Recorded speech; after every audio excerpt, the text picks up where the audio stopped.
Jamia UPSC society के platform पे आप सभी का स्वागत है। जैसा कि आप जानते हैं जामिया आरसीए के फॉर्म्स आ चुके हैं, तो मैं आपको जल्दी जल्दी से फॉर्म की डेट्स, इंपॉर्टेंट एलिजिबिलिटीज़ और गाइडेंस के कोर्स के बारे में आपको जल्दी जल्दी से बता देता हूँ, पीवाईक्यूज वगैरह ये सारी चीज़। तो देखिए, आप देख सकते हैं, पहले तो मैं आपको ऑफिशियल नोटिफिकेशन दिखाता हूँ। ठीक है, ऑफिशियल नोटिफिकेशन ये रहा। ठीक है, तो आप देख सकते हैं 6 जून को एग्ज़ाम है। ठीक है, इसी को हम थोड़ा सा इन्फोग्राफिक से अगर समझने की कोशिश करें तो यहाँ हमारी टाइमलाइन है। ठीक है, तो ये टाइमलाइन हमें कहती है कि 1 अप्रैल से एप्लीकेशन स्टार्ट हो जाएंगे। ठीक है, 1 अप्रैल से एप्लीकेशन स्टार्ट हो रहे हैं। लास्ट डेट एप्लीकेशन की है 26 मई। ठीक है, तो 26 मई तक लास्ट डेट है। और एंट्रेंस एग्ज़ाम है आपकी 6 जून को। तो 6 जून को आपकी एंट्रेंस एग्ज़ाम है। उस एंट्रेंस एग्ज़ाम का रिजल्ट आएगा 10 जुलाई को।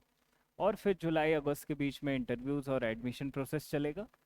और 1 सितंबर से ओरिएंटेशन आपका स्टार्ट हो जाएगा। अब बात आती है, काफ़ी सवाल आते हैं कि कौन कौन अप्लाई कर सकता है। तो अप्लाई में एलिजिबिलिटी देखिए आप, हु कैन अप्लाई। अब देखिए, एप्लीकेशन आपको जो भी भरनी है वो admission.jmi.ac.in वेबसाइट पे भरनी है। ठीक है, अब कौन कौन अप्लाई कर सकता है? माइनॉरिटीज़ अप्लाई कर सकते हैं। 6 माइनॉरिटीज़ हैं भारत के अंदर, सेंट्रल गवर्नमेंट ने notified. Muslim, Sikhs, Parsis, Buddha, Jain and Christians. फिर सारे शेड्यूल कास्ट एससीज अप्लाई कर सकते हैं। सारे शेड्यूल ट्राइब एसटीज अप्लाई कर सकते हैं।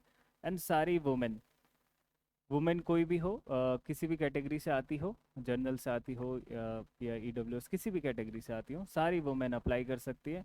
माइनॉरिटीज सारी अप्लाई कर सकती है, चाहे वो कोई भी कैटेगरी से आती हो, जनरल हो, ईडब्ल्यूएस हो, ओबीसी हो या कोई और कैटेगरी हो।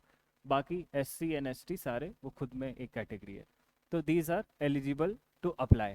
ठीक है, तो एप्लीकेशन समझ में आ गई, कौन अप्लाई कर सकता है, कहाँ अप्लाई करना है।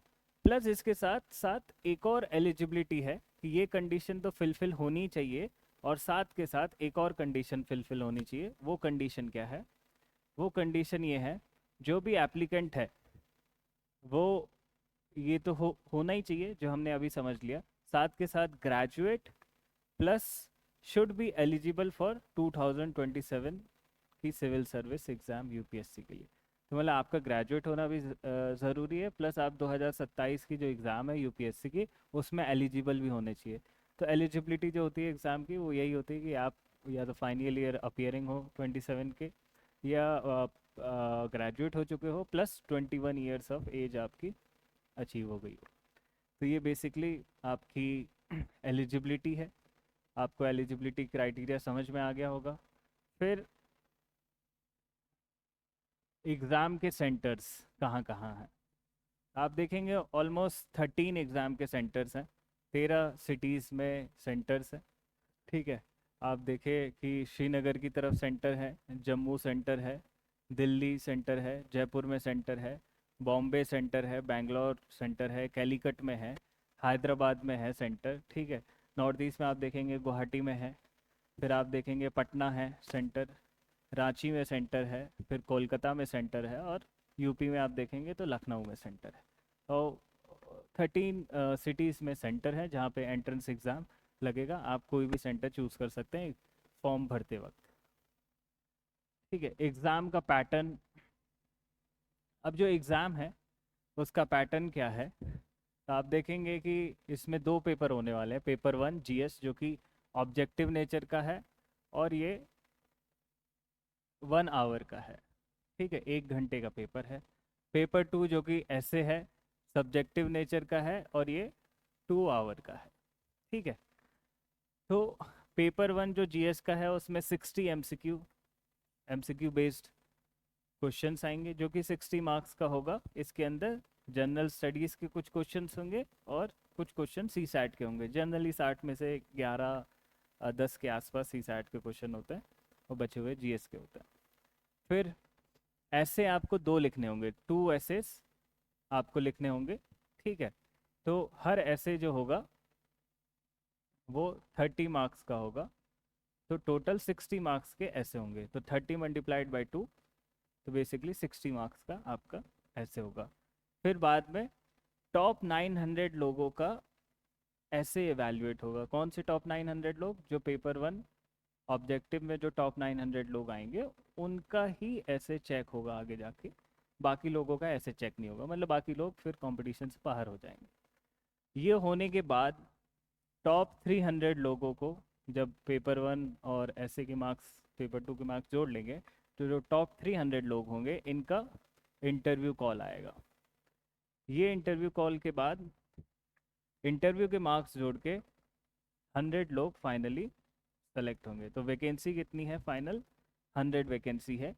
बाकी कुछ 20 के आसपास लोगों की वेटिंग लिस्ट आएगी।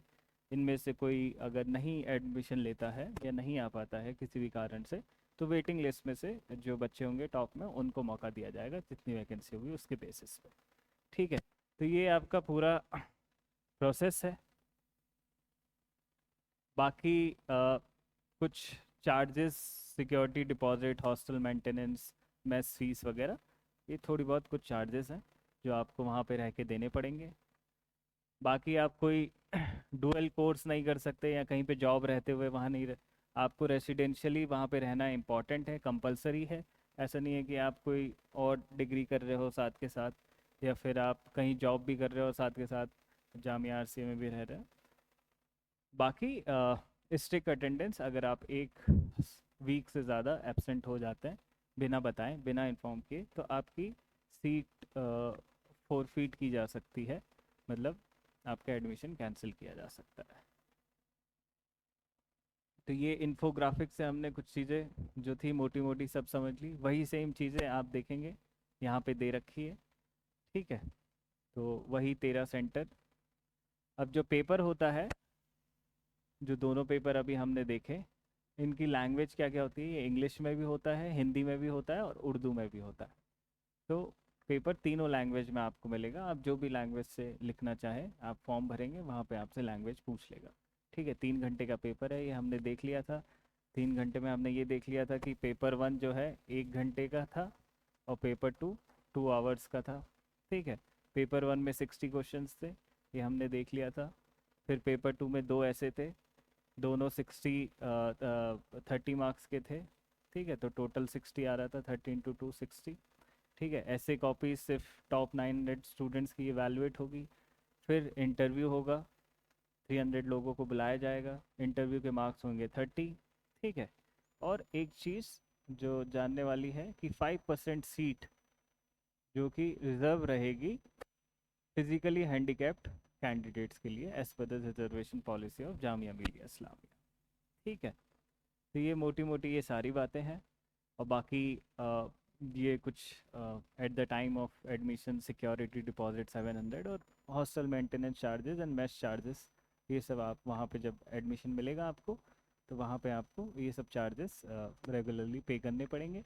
साथ के साथ आप जो अप्लाई करेंगे इस एग्ज़ाम के लिए, तो एग्ज़ाम में एप्लीकेशन फ़ीस है 1325 रुपीज़। और एप्लीकेशन कहाँ पे करनी है आपको? admission.jmi.ac.in पे। ये ऑलरेडी बात हो चुकी है। अब बात आती है कि इसके लिए कैसे तैयारी करें। आप एसेंशियली देखेंगे कि इसका जो सिलेबस है, अगर हम बात करेंगे सिलेबस की, तो यहाँ पे सिलेबस दिया हुआ है।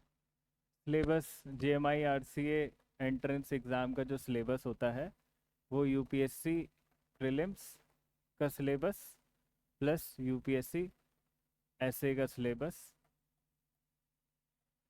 तो यही सिलेबस जो है JMI RCA एंट्रेंस एग्ज़ाम का होता है। तो जो लोग यूपीएससी की तैयारी करते हैं उनको आइडिया है। ठीक है, जो नहीं करते हैं एक बार आप देख लीजिए, इसको पढ़ लीजिएगा, जनरल स्टडीज़ प्रीलिम्स का सिलेबस। ठीक है, प्लस CSAT प्लस ऐसे। अब हम चलते हैं कि इसमें आप कैसे तैयारी कर सकते हैं, कोई गाइडेंस कोर्स वगैरह, ये सारी चीज़ें।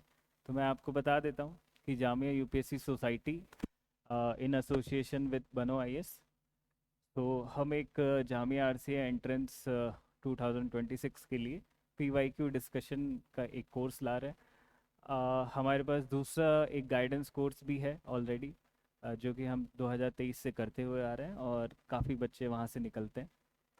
प्लस इस कोर्स की अगर बात करें हम, तो ये PYQ discussion of last 5 year का कोर्स है, जिसके अंदर आपको various faculties like economy, Vinay sir, Imam sir history, Rabbani sir geography, Mithilesh sir CSAT, ये बेसिकली जैसे Mithilesh sir Jamia RCA faculty हैं, ये सब काफ़ी इम्पॉर्टेंट फैकल्टीज़ हैं।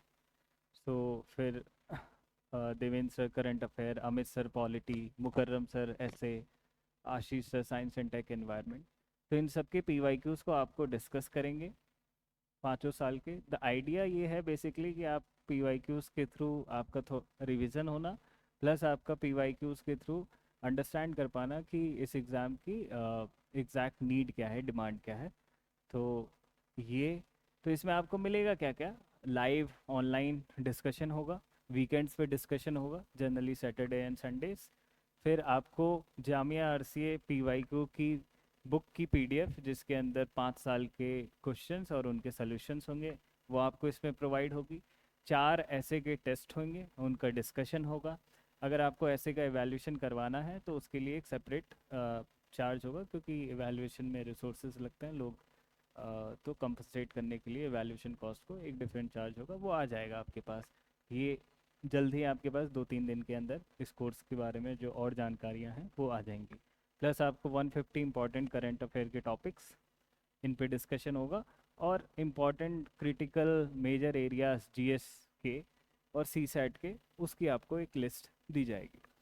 तो ये आपका एक कोर्स है जो अभी लॉन्च होने वाला है, आपके पास 2-3 दिन में इसका वो आ जाएंगी बाकी डिटेल्स और शेड्यूल वगैरह। तो ये हो गया आपका पूरा JMI RC के बारे में।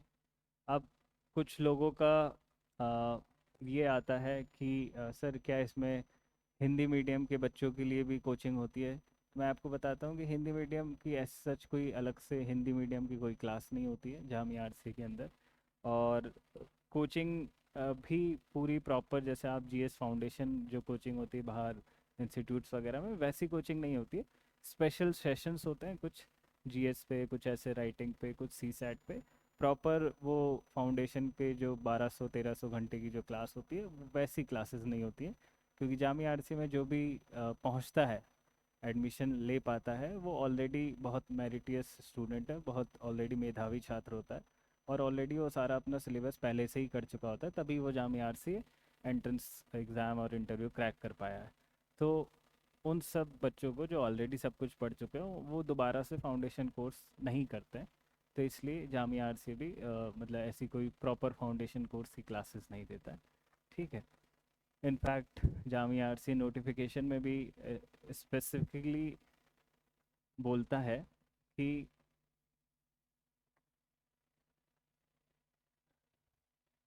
Free coaching will include sessions on general study, CSAT and selected optional papers. Sessions word का यूज़ हुआ है, ना कि क्लासेस वर्ड का। तो कुछ स्पेशल सेशंस होते हैं, प्रॉपर क्लासेस नहीं होती है। तो इस चीज़ का भी आप ध्यान रख सकते हैं। बाकी टेस्ट सीरीज़ है, प्रीलिम्स मेंस की, लाइब्रेरी फैसिलिटीज़ है, मेस है, हॉस्टल है। तो एक पूरा इकोसिस्टम रहता है, तो जिससे क्या होता है कि एक अच्छा इकोसिस्टम बनने से और बेटर पीयर लर्निंग होने से, आपके साथ के जो भी लोग आते हैं सब एक से एक अच्छे लोग आते हैं। तो फिर इसलिए एक पॉजिटिव इकोसिस्टम, और उस कारण एक अच्छा रिजल्ट आता है जामिया आरसी का। तो ये सारी चीज़ें हैं। बाकी आप अगर कहाँ पे इस कोर्स के बारे में और जानकारियाँ, या फिर जामिया आरसी से रिलेटेड डाउट्स के बारे में और जानकारियाँ, ठीक है, तो जामिया UPSC सोसाइटी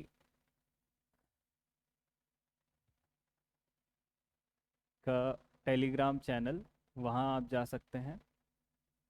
वहाँ पे बहुत सारी इन्फॉर्मेशन, PYQs, ऐसे PYQ डिस्कशन, गाइडेंस, इस तरीके के मैसेज का रिप्लाईज वगैरह, ये सारी चीज़ें। तो इसका जो आप सर्च करेंगे टेलीग्राम पे, सीधा जामिया UPSC सोसाइटी सर्च कर लीजिए, आपको दिख जाएगा। ठीक है। चैनल भी है और ग्रुप भी है, ग्रुप भी है एंड चैनल भी है टेलीग्राम का।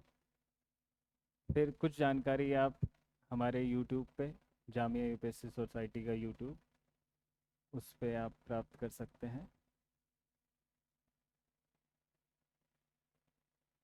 फिर अगर आपको गाइडेंस कोर्स की ज़रूरत महसूस हो रही है तो वो आप www.banois.com पे आप जब जाएंगे तो वहाँ पे आप कोर्सेज़ के अंदर जाइएगा। कोर्सेज़ के अंदर आप इंग्लिश के अंदर जाइएगा और फिर यहाँ पे आप जाइएगा 1 रुपी कोर्सेज़ के अंदर। फिर यहाँ से आपको JMI RCA के गाइडेंस कोर्स की लिंक मिल जाएगी, तो वहाँ से आप उस कोर्स तक पहुँच सकते हैं। आई होप आपको ये सेशन ठीक लगा हो। इसके अंदर हमने जो ज़रूरी बातें थी वो आपको बताने की कोशिश करी। बाकी चीज़ों के लिए आप अपडेटेड रहिए, हमारे साथ जुड़िए। Thank you, all the best.